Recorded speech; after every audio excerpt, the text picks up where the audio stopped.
everything is on the table. It's Relationship Theory with Tina Laws. Welcome back to Relationship Theory, where we talk about all things relationships and nothing is off the table. So earlier, before we went on a break, we was talking to Mr. and Mrs. Powerhouse Academy, Darren and Kima. And we wanted to touch on something that she spoke about a little earlier as it relates to becoming an entrepreneur full time.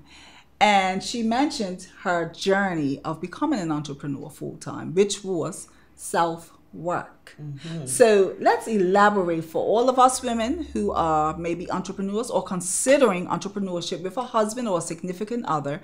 Let's hear a little bit about how you got to where you are today. Something happened when I went 40. You know all about that, right? And I just felt, I think I woke up one day, just there has to be more to life than this. Mm-hmm. It just has to be.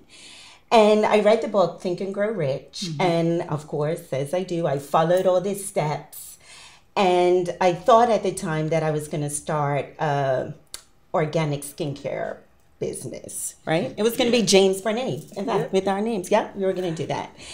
And then anybody that knows me knows that I don't even like being in the kitchen. So creating products, I don't know where that came from.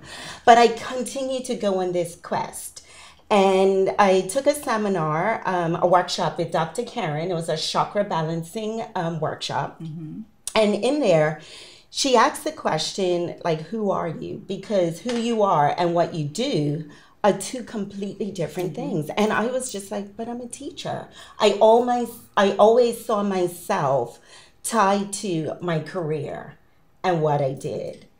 And so my new quest was figuring out who I am. Who am I? Mm-hmm. Who am I as a person? Who am I outside of my relationship, my marriage? Who am I outside of being a mother? Because we spend so much of our times just being, what we are in our career and in our relationships. Mm-hmm. And so I took lots of different classes and did a lot of work on me, which really required me to work less. So I would wake up earlier in the morning and do my meditating. I would go walking on the beach and just kind of receive what I call divine downloads of my next steps. And I signed up to be a health coach and just really on this quest of figuring out who I was and why I'm here. Mm-hmm. Mm-hmm. Awesome. And I know there are many women out there that are really, really taking this in, because I know for myself as an entrepreneur, it's not an easy decision we make. When we give up a weekly or a monthly paycheck that we know is coming in and it's coming in the exact same amount. So as you went through that quest and you done all of those things, what gave you where did you get Powerhouse Academy? Where did that come from? What did you decide on? Because you say you wanted to get away from school, right? So now you have Powerhouse Academy. How did you come to Powerhouse Academy? So in my quest, figuring out who I was, and doing the marketing behind the skincare products, I somehow came across Lisa Nichols. And so I did Power Jam 2015. And on the Power Jam, she kept talking about creating your powerhouse self, creating your powerhouse business, creating your powerhouse life. And so I was like, all right. I called my principal at the time and I said, I'd love to do a workshop for the teachers, and it was building our powerhouse school. Mm-hmm. Through Lisa Nichols, I met Nicole Roberts-Jones. And I won a free ticket to Black Life Coaches Summit. And there I sat. I remember sitting there. Remember, Darren actually went with me. At the time, I wasn't even planning on being a coach. And I wrote Powerhouse Academy. And that was April 2016. And I came back and I did my first conference in June. And it's just taken off from there. Hearing your wife now and seeing where she is today, do you have any regrets as to how you responded or didn't respond? I'm going to say the right thing. Of course, I was filled with remorse and I apologized. No, and every time we even talk about it, it takes me right back there. And I wouldn't have reacted the same. I shouldn't have reacted that way, but I apologize.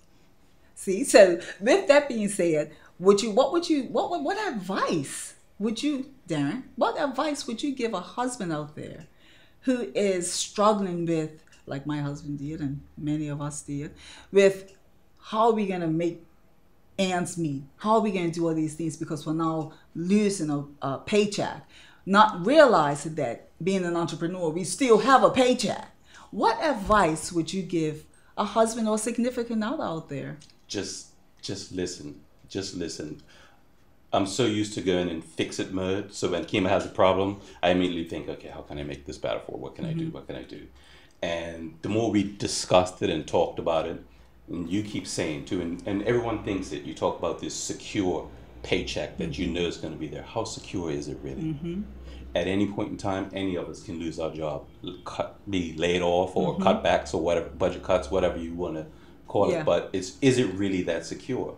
So she said, what's the worst thing that can happen? If it doesn't work, I can go back to teaching. I always have that in my back pocket. So I'd say communicate. Just talk to each other and be patient. Kima, what advice would you give a wife out there or a woman out there who's considering taking that leap? My advice would be to work on the mindset. Like, that is everything. That is what is going to help you during those just challenging and overwhelming times. So just really working on you and getting clear on who you are, what you want, and the next steps that you need to take to make that your reality. What's one or two steps that you can give her to help her to calm down and feel free to do what she wants to do? The most important step, I think, is to listen to your body and really just ask yourself, what is it that I need to do to feel better in this moment? What is it that I need to do for me? Secondly, I would suggest really embody and embrace the person that you want to be. So looking at what is this version of myself that runs this business? Who is she? What are her thoughts? What are her words? What are her actions? And really step into that person, because most of us always focus on what is happening now. But when we step into who we want to be and really embrace that person, that's when the magic happens. Yes. So my fellow entrepreneurship wife, mother, woman, thank you guys for coming, because I know we get it all the time as coaches. We get it all the time, and women say, I want to do all these things. How did you do it? Oh my goodness, how did you? And what people don't realize is it's not easy. We didn't just arrive at this spot. We had to go through our husbands, which was that was a tall order. And so that was the first person. But then we also had to listen to everybody around us, not just family, but friends and people that saw us do it. So I think it's so important that us as entrepreneur women with husbands that have another opinion, and we have to get their buy-in for most things. I think it's important that they know that you can do it. Once you show your husband or your partner that this is something that you're genuinely really feeling or you really want to do, I believe that they'll follow you and they'll support you. Even if they don't speak to us for day 2 or 3, I believe it's something that they can do. So follow your dreams. That's what we would say. Follow your dreams. Line yourself up. Don't just jump off that cliff with no parachute. But follow your dreams, make way, and just do those things in which Kima talked about. There's 1 or 2 steps to get you there. I am Tina Laws, host for today, and I look forward to talking to you the same time next week. Take care.